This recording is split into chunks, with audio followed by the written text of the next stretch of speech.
Esa es la alarma que está sonando ahí. Qué bien, gloria a Dios. Bien, ¿estamos despiertos? Amén. ¿O estamos durmiendo? No. ¿Está cansado? Oh, hermanos, qué preciosa vigilia, de verdad. Ha sido una bendición. Para mí, en lo particular, ha sido de gran bendición compartir con ustedes. Eso es lo que nosotros necesitamos como iglesia. Que estemos apercibidos los unos con los otros, ¿verdad? Y fíjense, hermanos, que los mensajes que estamos presentando están relacionados, ¿verdad? Y en esta hora quiero yo meditar en una cita que se encuentra en este libro que se llama Mensajes Selectos, tomo 1. Una cita que yo diría es una profecía. Una profecía que la sierva del Señor escribió en sus tiempos y que hoy por hoy se ha cumplido. Tristemente digo esto. Y como lo decía la hermana Leti, tenemos que estar apercibidos. ¿Apercibidos de qué? Apercibidos del peligro que nos está rodeando a cada uno de nosotros. Aparte de que nosotros tenemos que ser una iglesia que, como yo lo leía en el conflicto de los siglos, en la cita del conflicto de los siglos que dice que habrá hombres de fe y de oración. Dos elementos importantes que tienen que estar presentes en un culto de adoración. Recuerden que nosotros diariamente tenemos que tener nuestro culto personal. ¿Quiénes de nosotros estamos haciendo el culto? ¿Lo estamos haciendo o no lo estamos haciendo? ¿O no tenemos tiempo para dedicarlo al Señor? ¿Qué estamos poniendo nosotros en la balanza? ¿A quién estamos poniendo? ¿Quién pesa más? ¿El mundo o el Señor? Esa es la pregunta que tenemos que hacernos cada uno de nosotros individualmente. Y si el mundo o los afanes de este mundo están pesando primero, hermano, tenemos que entonces hacer arreglos, hacer cambios, buscar cuáles son las prioridades y poner al Señor en primer lugar. ¿Okay? Eso es lo más importante. Por eso, hermanos, en esta hora quiero meditar. Vamos a comenzar con una lectura bíblica. Acuérdense que estamos para eso, ¿no? No para que este siervo hable, sino para que hable la palabra del Señor. No debo ser yo, la Biblia y el espíritu de la profecía. Esta debe ser nuestra regla de fe. Los de la verdad presente tienen estas dos espadas. La palabra de Dios y el espíritu de la profecía. Vamos a comenzar en esta noche ya para concluir, ¿verdad? Hemos tenido para concluir esta vigilia. Vamos a abrir nuestras Biblias en un versículo, hermanos, que nos deja, como dice el dicho, con los pelos de punta. Isaías capítulo 3, versículo 12. Para ustedes vean, hermanos, el peligro que corren los hijos de Dios. Isaías capítulo 3, versículo 12. Escuchen lo que dice. Los opresores de mi pueblo son muchachos y mujeres se enseñorearon de él. Pueblo mío, los que te guían te engañan y tuercen el curso de tus caminos. ¿Entendemos ese versículo? ¿Estamos viendo, hermanos, hacia dónde va este conflicto? Estamos viendo, hermanos, la importancia que tiene, de acuerdo a este versículo que acabo yo de leer, la importancia que tiene que nosotros dependamos o aprendamos a depender del Señor. ¿Por qué? Porque dice aquí este versículo que van a venir engañadores, falsos profetas. El pueblo que está buscando la verdad, ¿qué va a pasar con el pueblo que quiere la verdad? El diablo va a tratar de sacarlos del mensaje a través del engaño. ¿Estamos preparados nosotros para enfrentar el engaño? ¿Estamos nosotros en capacidad como iglesia de dar razón de nuestra fe? ¿Se dan cuenta, hermano, la importancia que tiene de aprovechar el tiempo y que no perdamos más el tiempo que hemos perdido? El apóstol Pablo, en sus tiempos, él escribió a los Gálatas. Por eso le dijo, oh Gálatas insensatos. Le dijo a los Gálatas, ¿por qué eran insensatos? Escuchen lo que dice aquí en Gálatas capítulo 1. Vamos a estar en las Biblias. Gálatas capítulo 1. Para que ustedes vean, hermanos, el apóstol Pablo, como un fiel supervisor de iglesias, estaba siempre velando, estaba como un fiel vigía, cuidando a las iglesias que él estaba fundando, que él estaba levantando en la verdad presente. Recuerden que el supervisor de iglesias, eso se conoce como obispo. Ese es el concepto, ¿verdad? Obispo es supervisor de iglesias. Eso era el apóstol Pablo. Y el apóstol Pablo le escribió a los Gálatas, aquí en el capítulo 1, escuchen bien lo que dice, Gálatas capítulo 1, y vamos a leer los versículos del 6 hasta el 10. Hablando de ese engaño, hablando de cómo el enemigo va a tratar o va a contraatacar al pueblo que profesa la verdad presente. Gálatas capítulo 1, versículos 6 al 10 dice: estoy maravillado de que tan pronto os hayáis alejado del que os llamó por la gracia de Cristo para seguir un evangelio diferente. No que haya otro, sino que hay algunos que os perturban y quieren pervertir el evangelio de Cristo. Versículo 8. Mas si aún nosotros, dice el apóstol Pablo, o un ángel del cielo os anunciar otro evangelio diferente del que os hemos anunciado, sea anatema. Como antes hemos dicho, también ahora lo repito: si alguno os predica diferente evangelio del que habéis recibido, sea anatema. Pues, ¿busco ahora el favor de los hombres o el de Dios? ¿O trato de agradar a los hombres? Pues si todavía agradara a los hombres, no sería siervo de Cristo, dice el apóstol Pablo. Hermano, el apóstol Pablo estaba maravillado. Él decía, ¿cómo es posible que ustedes que recibieron la verdad presente se vayan a escuchar otro evangelio? Y miren las palabras del apóstol Pablo. No es que haya otro evangelio, sino que hay algunos que os perturban y quieren pervertir el evangelio de Cristo. O sea, hermanos, en otras palabras, hay un solo evangelio. Pero el enemigo, al cambiar o al torcer el evangelio verdadero, se convirtió en un evangelio anatema, un evangelio de perdición, un evangelio que conduce a la maldición. Y esa era la lucha que tenía el apóstol Pablo. O sea, luchando en contra del error. Ahora, yo me maravillo también, así como se maravilló el apóstol Pablo.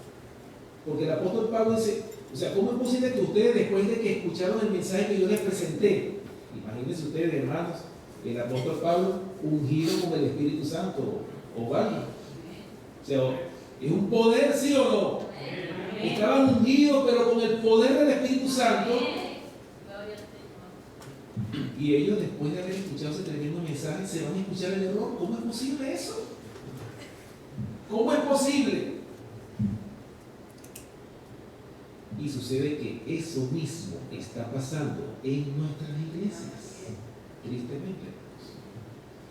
Por eso es que estas reuniones, como lo decía Leti, deberían de repetirse frecuentemente, así como el Señor estaba en vigilia. ¿Cuántas veces? Todo el tiempo estaba en vigilia el Señor. ¿Para qué? Hermanos, para enfrentar ese enemigo tan grande que nosotros ni siquiera, a veces ignoramos el poder del diablo. Y fíjense ustedes, hermanos, que el Señor siempre en su empeño de levantar la verdad, porque es el Señor el que está conduciendo esta obra, ¿sí o no? El Señor en su empeño en levantar la verdad, siempre el diablo está tratando de derribar lo que el Señor ha levantado. ¿Acaso el Señor no dirigió el movimiento adventista de 1844? Amén. Amén. Tremendo movimiento, ¿sí o no? Amén. Hermanos, pero fíjense ustedes lo que pasa o lo que sucedió, ¿verdad?, con el movimiento adventista. La sierva del Señor habla en este libro, Mensajes Selectos tomo 1, y yo quiero meditar en esta noche o en esta madrugada, porque ya estamos pasando ya al otro día según la cuenta del mundo. Pero fíjense bien, hermano, mire, este es un capítulo que yo quisiera que ustedes, los que tienen este libro, Mensajes Selectos tomo 1, ¿verdad?, en la página 238 y 239, bajo el título El fundamento de nuestra fe. Yo les recomiendo que lean este capítulo una y otras veces. Acuérdense que el método del Señor, a mí me gusta el método que utiliza el Señor. ¿Y saben cuál es el método que utiliza el Señor? El método de la repetición. Y hay hermanitos que no les gusta la repetición, parece que les fastidia la repetición. Allá mismo pasa eso. Parece que como que dice, ya eso yo lo sé, pero usted le hace un examen en realidad en relación a lo que supuestamente sabe y sucede que no saben nada. ¿No saben nada? Hermanos, miren, antes de leer esta cita, miren bien lo que dice aquí el Señor, para que ustedes vean el método del Señor, el de la repetición. Deuteronomio capítulo 6. Vamos a leer primero 2 versículos antes de leer esta cita. Y quiero leer primero estos versículos, ¿verdad? Deuteronomio capítulo 6. Fíjense bien, hermanos, el método del Señor. Un método que no falla. Deuteronomio capítulo 6, versículos del 4 al 9. Escuchen lo que dice. Oye, Israel, Jehová nuestro Dios, Jehová uno es. Y amarás al Señor tu Dios de todo tu corazón y de toda tu alma y con todas tus fuerzas. Y estas palabras que yo te mando hoy estarán sobre tu corazón. Versículo 7. Y las repetirás a tus hijos y hablarás de ellas estando en tu casa y andando por el camino y al acostarte y cuando te levantes, y las atarás como una señal en tu mano y estarán como frontales entre tus ojos y las escribirás en los postes de tu casa y en tus puertas. Amén. Hermano, yo creo que ese método no falla, ¿sí o no? ¿Qué deberíamos nosotros hacer? Hermano, el método de la repetición. O sea, le repetirás estas palabras al levantarte, al acostarte, al salir, al entrar. La vas a escribir en las paredes de la casa para que siempre estés viendo, para que todo el tiempo te estés chocando con las palabras.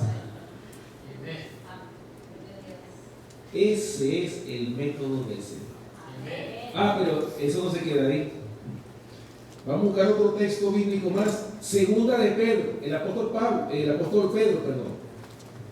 Segunda de Pedro, capítulo 1, versículo 12.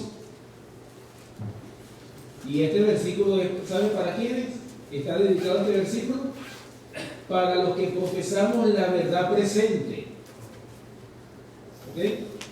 Segunda de Pedro, capítulo 1, versículo 12. Escuchen lo que dice este versículo. Voy a dar tiempo para que lo tengamos todos porque es un versículo muy importante. Segunda de Pedro, capítulo 1, versículo 12. ¿Ya lo tenemos todos? Para leer todos juntos, dice: por esto yo no dejaré de recordaros siempre estas cosas, dice el apóstol Pedro, aunque vosotros las sepáis y estéis confirmados en la verdad presente. ¿Lo ven? ¿Se da cuenta la importancia que tiene la repetición? Y fíjense, hermano, yo me he encontrado con hermanos que les fastidia la repetición. Y sucede que los hijos del diablo son más astutos que los hijos de Dios. ¿Por qué? Porque sucede que los hijos del diablo aplican el método de la repetición a través de ¿qué? A través de la publicidad. ¿Y cuánto éxito no le ha dado la publicidad a este mundo? ¿Cuánto más debería la palabra de Dios de repetirse? ¿Por qué? Porque sucede de que nosotros somos dados al olvido. ¿O es que acaso el cuarto mandamiento no empieza con las palabras acuérdate? Acuérdate del día sábado para santificar. Aunque nosotros lo sabemos, pero a veces sin darnos cuenta, estamos violando el cuarto mandamiento de la ley de Dios. Sin darnos cuenta. Por eso es que el Señor siempre tiene que repetirnos las cosas. Como el niño. Al niño siempre hay que repetirle desde temprana edad. ¿Para qué? Para que cuando sea viejo siempre se acuerde. Como lo dice el sabio Salomón, ¿sí o no? Entonces, hermanos, el Señor nos repite constantemente sus palabras. ¿Por qué? Porque corremos un peligro muy grande de apartarnos de la verdad. Como lo acabo yo de leer en Gálatas capítulo 1. El apóstol Pablo decía, ¿cómo es posible que ustedes, por eso es que le dijo Gálatas insensatos? Porque sabiendo lo que es bueno, se apartaron del camino recto para seguir el camino de Balaam, como dice la palabra de Dios. Hermanos, nosotros corremos ese mismo peligro, así como lo corrieron los Gálatas. Pero escuchen lo que dice este libro, por eso es que quiero basar este mensaje en este libro. En la página 238-239. Escuchen lo que dice la sierva del Señor aquí en el capítulo El fundamento de nuestra fe. Dice: el enemigo de las almas. ¿Quién es el enemigo de las almas? El diablo, ¿sí o no?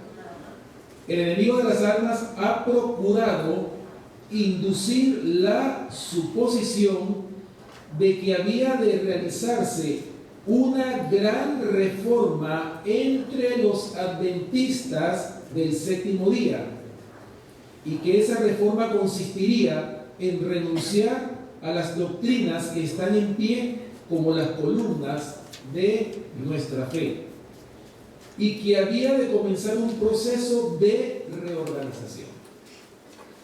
Si se efectuara esta reforma, ¿qué resultaría? Se pregunta ella. Los principios de verdad que Dios en su sabiduría ha dado a la iglesia remanente serían descartados. Sería cambiada nuestra religión. Escuchen esa palabra. Sería cambiada nuestra religión. Y ese es el título que yo le puse a esta meditación. Porque es serio esto que está diciendo hoy aquí. Los principios fundamentales que han sostenido la obra durante los últimos 50 años serían considerados como error. Se establecería una nueva organización. Se escribirían libros de una nueva orientación. Se introduciría un sistema de filosofía intelectual. Los fundadores de este sistema irían a las ciudades y harían una obra maravillosa. Por supuesto, se tendría poco en cuenta el sábado y también al Dios que lo creó. No se permitiría que nada se interpusiera en el camino del nuevo movimiento. Los dirigentes enseñarían que la virtud es mejor que el vicio, pero habiendo puesto de lado a Dios, resolverían depender del poder humano que no tiene valor sin Dios. Su fundamento estaría edificado sobre la arena, y la tormenta y la tempestad barrerían la estructura.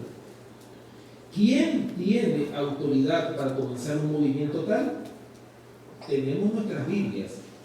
Tenemos nuestra experiencia testificada por la operación milagrosa del Espíritu. Tenemos una verdad que no admite transigencias. Ahora se pregunta ella, ¿no repudiaremos todo lo que no esté en armonía con esta verdad? Entonces termina diciendo ella estas palabras.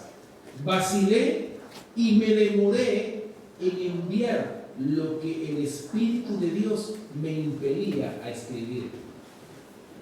No quería ser compelida a presentar la influencia desorientadora de estas falsedades, pero en la providencia de Dios, los errores que han estado entrando debían ser afrontados. ¿Entendimos nosotros esto, hermanos? ¿Se entendió lo que dice esta cita? Esto es algo muy delicado, lo que ella presenta aquí. En otras palabras, esto es una profecía cumplida. Amén. ¿O acaso no es así? Así es. Lo que ella escribió aquí, por cierto, yo lo leí una vez en una iglesia, en la iglesia, el Evangelio Eterno de Miami, allá en Hialeah. Y un hermano, cuando yo leí esta cita, el hermano que no estaba muy claro con el espíritu de profecía, ese hermano quedó impactado de tal manera que dijo: oye, hermano, pero eso es una profecía, eso es una verdadera profeta, eso se ha cumplido en nuestros días. Hermanos, aquí podemos ver nosotros que esta sierva del Señor es una verdadera profeta, porque todo lo que escribió se ha cumplido. Bueno, tristemente, ¿no? En este caso que estoy planteando. Hermano, ¿qué quiero yo decir con todo esto? Nosotros, como iglesia, corremos el peligro de apartarnos de la verdad. ¿Por qué razón existimos nosotros?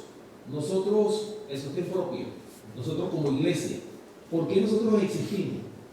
¿Por qué? Porque la iglesia a la cual Dios le confió este mensaje, tristemente se apartó de la verdad.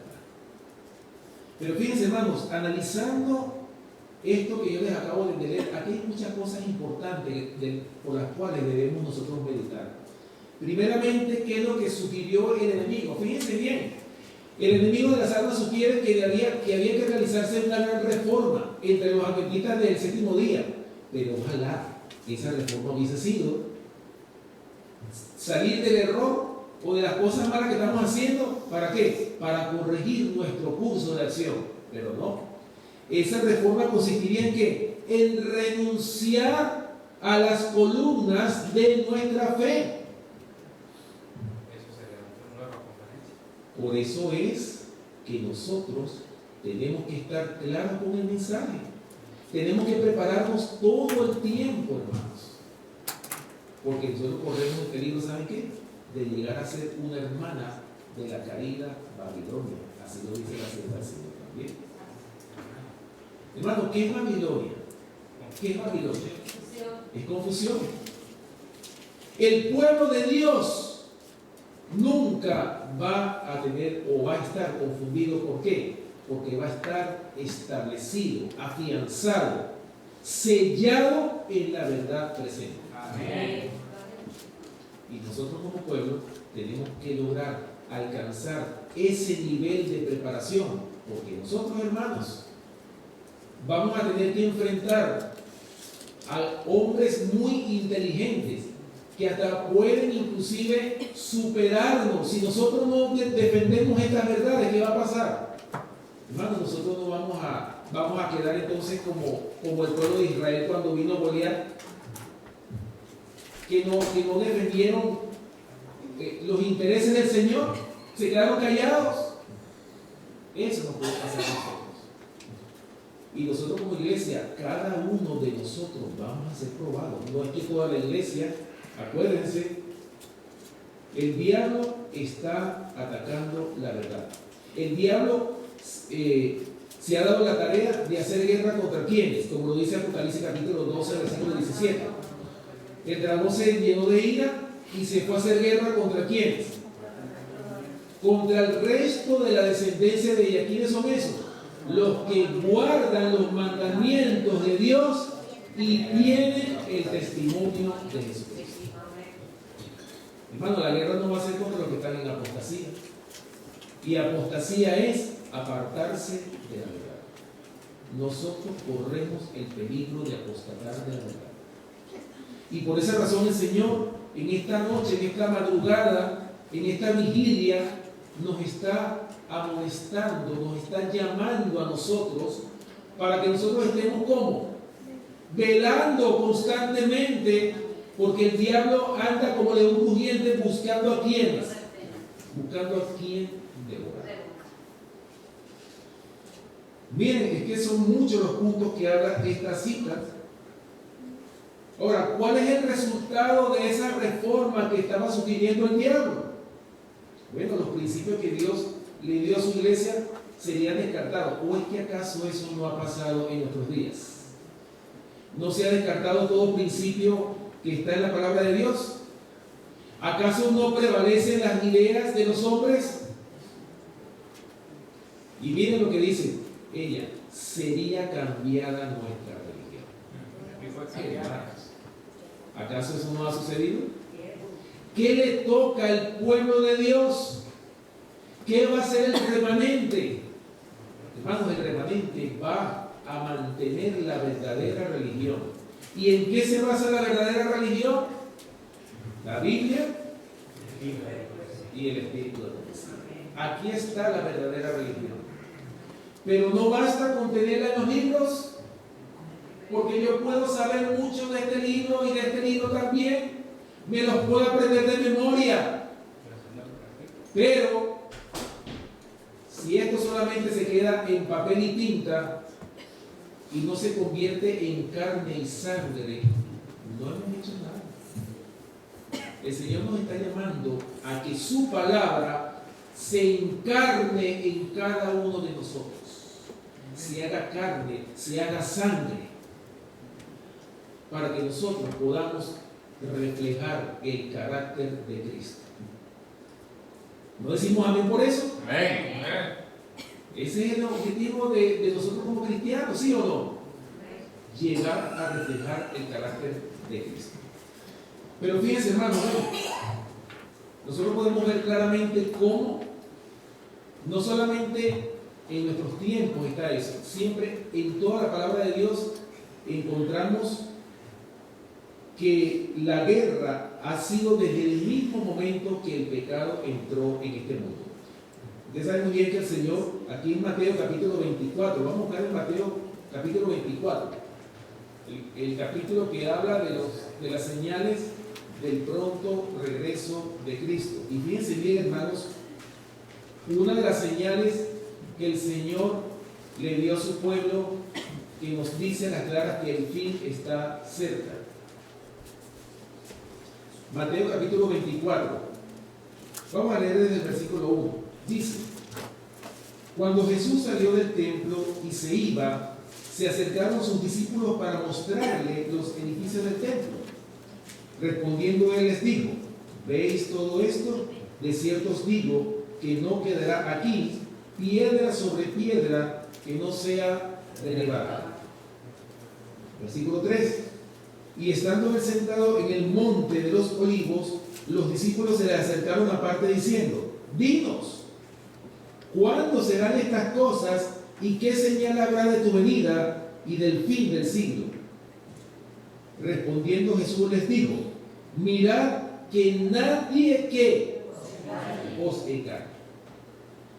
Porque vendrán muchos en mi nombre diciendo, yo soy el Cristo, y a pocos engañarán. Muchos. Yo pensé que estaban durmiendo. A muchos engañarán, ¿sí o no? Así es. Y oiréis de guerras y rumores de guerra. Bueno, ahí dice, ¿verdad? Las señales del pronto regreso de Cristo. Pero ahora, ¿qué sigue diciendo el Señor en el versículo 11? Dice, y muchos falsos profetas se levantarán y engañarán a ¿cuántos? Muchos. A muchos, ¿verdad? Versículo 24. Porque se levantarán falsos cristos y falsos profetas y harán grandes señales y prodigios de tal manera que engañarán, si fuere posible, aún a quienes, a los escogidos. ¿Se dan cuenta, hermanos, se dan cuenta en el terreno que nosotros estamos? ¿Se dan cuenta la guerra que estamos librando nosotros? ¿Estamos preparados para esa guerra, hermanos? Si no estamos preparados, ¿cuál es el llamado que el Señor nos está haciendo? Preparaos, preparaos, preparaos. Lo dice 3 veces el Señor. O sea, no podemos, hermanos, ser negligentes ante la preparación. Porque este tiempo ya lo tenemos nosotros encima. Vemos por doquiera y lo vemos a diario. Hermanos que dicen que están en la verdad presente y están abrazando vientos de doctrina. Llega cualquiera que dice que tiene un mensaje, se levantan en las iglesias y predican y están predicando herejías y nadie se da cuenta. Yo los he escuchado. ¡Amén! A una herejía. Por eso, hermanos, ahí se da cuenta uno que hay hermanos que no están estudiando, no tienen una relación con el Señor. Hermanos, ¿cuáles son los elementos de un culto? Hay 3 elementos principales que conforman el culto de adoración. El servicio de canto, la oración y el mensaje, el culto, el mensaje que se predica. 3 elementos básicos e importantes para el culto de adoración. Y fíjense, hermanos, las palabras que le dijo el Señor Jesús a la mujer samaritana. Cuando estaba, ¿verdad?, con la mujer samaritana en Juan capítulo 4. Vamos a Juan capítulo 4 para que ustedes vean, hermanos. El Señor Jesús estaba aquí profetizando que se iba a levantar un pueblo que iba a adorar de forma correcta al Señor. Juan capítulo 4. Fíjense lo que dice la palabra de Dios. Juan capítulo 4, versículos del 21 hasta el 23. Juan capítulo 4, versículos del 21 al 23. Dice, Jesús le dijo, mujer, créeme, que la hora viene cuando ni en este monte ni en Jerusalén adoraréis al Padre. Vosotros, o sea, ustedes los samaritanos, adoráis lo que no sabéis. Nosotros, o sea, los judíos, adoramos lo que sabemos, porque la salvación viene de los judíos. Mas la hora viene, y ahora es, cuando los verdaderos adoradores adorarán al Padre en espíritu y en verdad. Porque también el Padre busca que le adoren. Porque también el Padre, tales adoradores, busca que le adoren. ¿Lo ven? O sea, el Señor le había dicho a la mujer samaritana, porque esa es otra preciosa historia de la cual quiero también meditar con ustedes. Es preciosa esa historia. El Señor Jesús le estaba explicando a ella, porque ella era samaritana y él era judío. Había un choque entre estas dos nacionalidades. Y el Señor, por alcanzar esa alma, le da este mensaje, esta profecía, en la cual le dice él, mujer, créeme que la hora viene cuando ni en este monte, o sea, donde estamos nosotros, ni en Jerusalén adoraréis al Padre. O sea, va a llegar esa hora.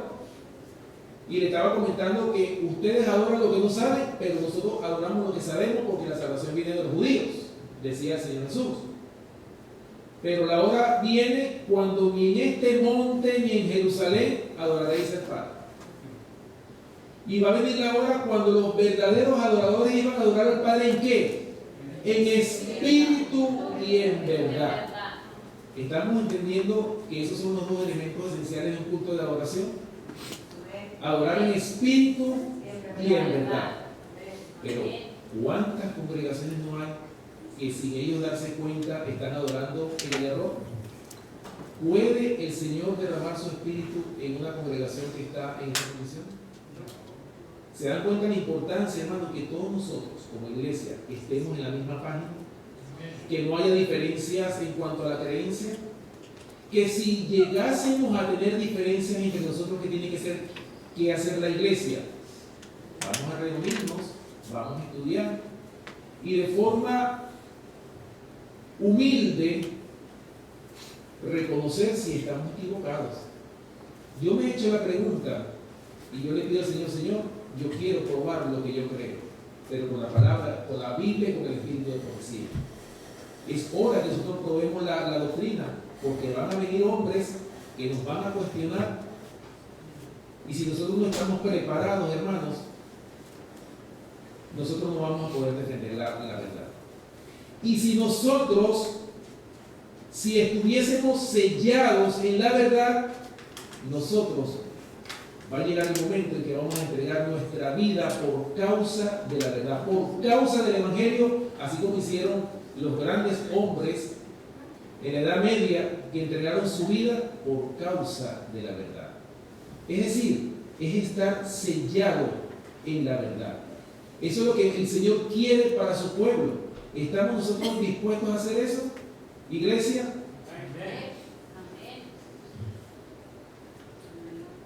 Por esa razón, hermanos, tenemos que estudiar cada vez más la palabra.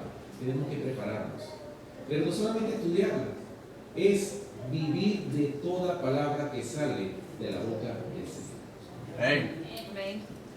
Y nosotros tenemos que repetir esta palabra hasta el cansancio, porque la iglesia corre peligro. Y para que la iglesia pueda llegar a puerto seguro, tenemos que advertirles del peligro que se corre. Y el Señor en esta mañana, en esta noche, en esta madrugada, nos está haciendo un llamado a cada uno de nosotros para ser confirmados en la verdad presente. Amén. Que el Señor les bendiga. Amén. Oramos.